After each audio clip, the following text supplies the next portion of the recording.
السلام علیکم جماعت ہفتم۔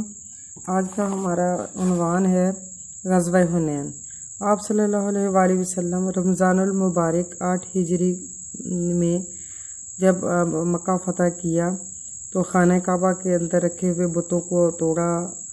آپ صلی اللہ علیہ وسلم نے اس موقع پر عفو درگزر سے کام لیتے ہوئے قریش مکہ کو معاف کر دیا۔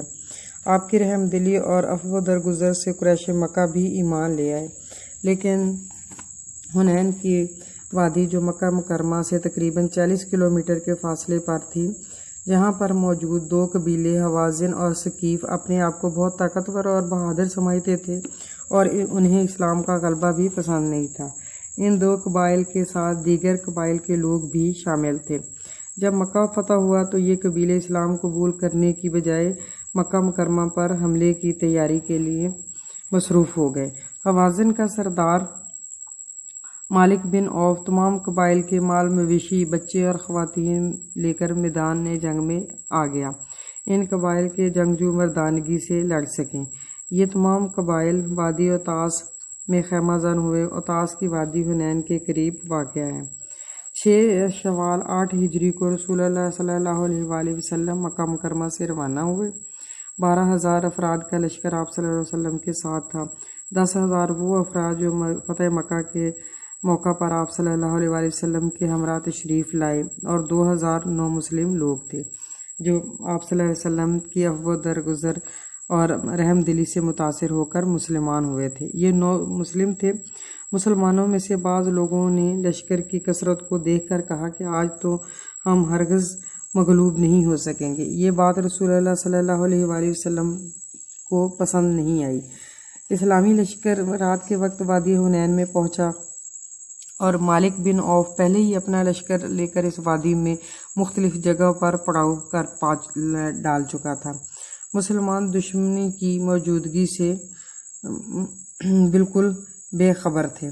مسلمان آگے بڑھے تو بنو ہوازن کے جنگجوؤں نے اچانک مسلمانوں پر تیروں سے بارش کر دی۔ اس اچانک حملے سے مسلمان سنبھل نہ سکے اور ان میں ایسی بھگدڑ مچی کہ وہاں پہ افراتفری کا سما نظر آ رہا تھا۔ اس بھگدڑ میں رسول اللہ صلی اللہ علیہ وآلہ وسلم مستقل مزاجی سے کھڑے رہے اور استقامت کا پہاڑ بنے رہے۔ آپ صلی اللہ علیہ وسلم کا رخ کفار کی جانب تھا اور آپ صلی اللہ علیہ وآلہ وسلم آگے بڑھتے رہے اور فرما رہے تھے، انا النبی لا کاذب، میں نبی ہوں، یہ جھوٹ نہیں ہے۔ انا ابن عبد مطلب، میں عبد المطلب کا بیٹا ہوں۔ یہ آپ فرما رہے تھے اور آپ صلی اللہ علیہ وآلہ وسلم نے اپنے چچا حضرت عباس رضی اللہ تعالیٰ عنہ کو حکم دیا، جو کہ فتح مکہ کے موقع پر آپ صلی اللہ علیہ وسلم کے ساتھ مرزوران کے موقع پر کے مقام پر آپ سے ملے تھے۔ تو انہی حضرت عباس رضی اللہ تعالیٰ عنہ کو آپ صلی اللہ علیہ وآلہ وسلم نے حکم دیا کہ وہ صحابہ کرام رضی اللہ تعالیٰ عنہم کو بلائیں۔ حضرت عباس رضی اللہ تعالیٰ عنہ کی آواز بہت بلند تھی، وہ بہت بہادر تھے۔ حضرت عباس رضی اللہ تعالیٰ عنہ نے آواز دی، بیت رضوان والو کہاں ہو؟ یہ آواز سن کر تمام مسلمان واپس مڑے اور لڑائی شروع ہو گئی۔ آپ صلی اللہ علیہ وسلم نے مٹھی بھر مٹی لے کر دشمن کی طرف پھینکی۔ یہ مٹی اس طرح پھینکی اور اس طرح پھیل گئی کہ دشمن کا کوئی ایسا آدمی نہ تھا جس کی آنکھوں میں یہ مٹی نہ گئی ہو۔ اس طرح دشمنوں کی قوت ٹوٹ گئی اور ان کو نظر آنا بند ہو گیا۔ تھوڑی ہی دیر میں مسلمانوں کو واضح فتح حاصل ہوئی اور دشمن کو واضح شکست حاصل ہوئی۔ بنو ثقیف کے 70 آدمی مارے گئے اور ان کے مال، ہتھیار، خواتین، بچے مسلمانوں کے ہاتھ بطور مال غنیمت آئے۔ مال غنیمت وہ مال ہوتا ہے جو جنگ کے دوران دشمن فوج چھوڑ کر بھاگ جاتی ہے اور مسلمان اس پہ قبضہ کر لیتے ہیں یا مسلمانوں کے ہاتھ میں آ جاتا ہے۔ غزوہ حنین سے یہ ہمیں سبق ملتا ہے کہ ہمیں ظاہری مال و اسباب پر فخر نہیں کرنا چاہیے اور ہر حال میں اللہ تعالیٰ سے مدد طلب کرنی چاہیے۔ شجاعت اور بہادری کے ساتھ میدان میں اترنا چاہیے۔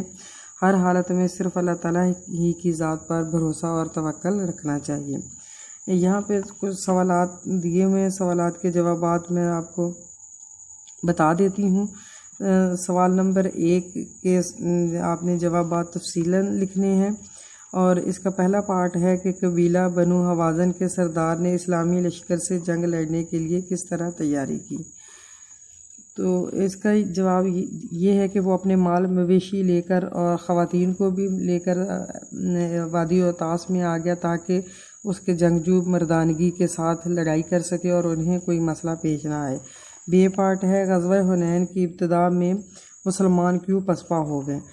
چونکہ کفار کی تعداد زیادہ تھی تو مسلمان پہلے ہی ڈر رہے تھے کہ کہیں ہم مغلوب نہ ہو جائیں، لیکن نبی پاک صلی اللہ علیہ وسلم نے اس بات کو ناپسند فرمایا اور اسلامی لشکر رات کے وقت وادی میں پہنچا، لیکن مالک بن عوف جو کفار کی طرف سے سردار تھا وہ اس وادی میں پہلے ہی اب مختلف جگہوں پر پھیل چکا تھا اور مسلمان اس بات سے بے خبر تھے۔ اور جیسے ہی مسلمان آگے بڑھے تو انہوں نے کفار نے مسلمانوں پر تیروں کی بارش کر دی اور مسلمان اچانک حملے سے ڈر گئے اور ان میں ایسی بھگدڑ مچ گئی کہ وہ افراتفری کے عالم میں ادھر ادھر بھاگنے لگ گئے۔ یہ تو دوسرے سوال کا جواب ہے۔ اور تیسرے سوال کا جواب ہے غزوہ حنین میں رسول اکرم صلی اللہ علیہ وآلہ وسلم کی شجاعت کا حال بیان کریں۔ جب بھگدڑ مچ گئی تو نبی پاک صلی اللہ علیہ وآلہ وسلم نے استقامت کا پہاڑ بنے رہے اور آپ صلی اللہ علیہ وآلہ وسلم کفار کے سامنے مستقل مزاجی سے کھڑے رہے اور آپ صلی اللہ علیہ وسلم نے فرمایا انا النبی لا کذب انا ابن عبد المطلب، میں نبی ہوں اور یہ جھوٹ نہیں ہے اور میں عبد المطلب کا بیٹا ہوں۔ غزوہ حنین میں رسول اللہ اکرم صلی اللہ علیہ وسلم کی شجاعت کا یہ حال آپ ان الفاظ میں ایسے لکھیں گے۔ اور اس کے بعد آخری سوال ہے کہ غزوہ حنین سے ہمیں کیا سبق حاصل ہوتا ہے۔ غزوہ حنین سے ہمیں یہ سبق حاصل ہوتا ہے کہ ہمیں ظاہری اسباب پر فخر نہیں کرنا چاہیے، ہر حال میں اللہ تعالیٰ سے مدد طلب کرنی چاہیے، شجاعت اور بہادری کے ساتھ میدان میں اترنا چاہیے۔ اس کے بعد سوال نمبر 2 ہے، اس کے مختصر جوابات آپ نے تحریر کرنے ہیں کہ وادی حنین مکہ مکرمہ سے کتنی دور ہے۔ وادی حنین مکہ مکرمہ سے 40 کلومیٹر کے فاصلے پر ہے۔ اوتاس کی وادی کہاں ہے؟ اوتاس کی وادی حنین کے قریب ہے۔ اور پھر جیم پارٹ ہے کہ غزوہ حنین کس سن ہجری میں پیش آیا؟ غزوہ حنین 6 شوال 8 ہجری کو پیش آیا۔ حضرت عباس رضی اللہ تعالیٰ عنہ نے صحابہ کرام رضی اللہ تعالیٰ عنہم کو کن الفاظ میں پکارا؟ حضرت عباس رضی اللہ تعالیٰ عنہ نے آواز دی، بیت رضوان والو کہاں ہو تم؟ غزوہ حنین میں بنو ثقیف کے کتنے آدمی مارے گئے؟ غزوہ حنین میں بنو ثقیف کے 70 آدمی مارے گئے۔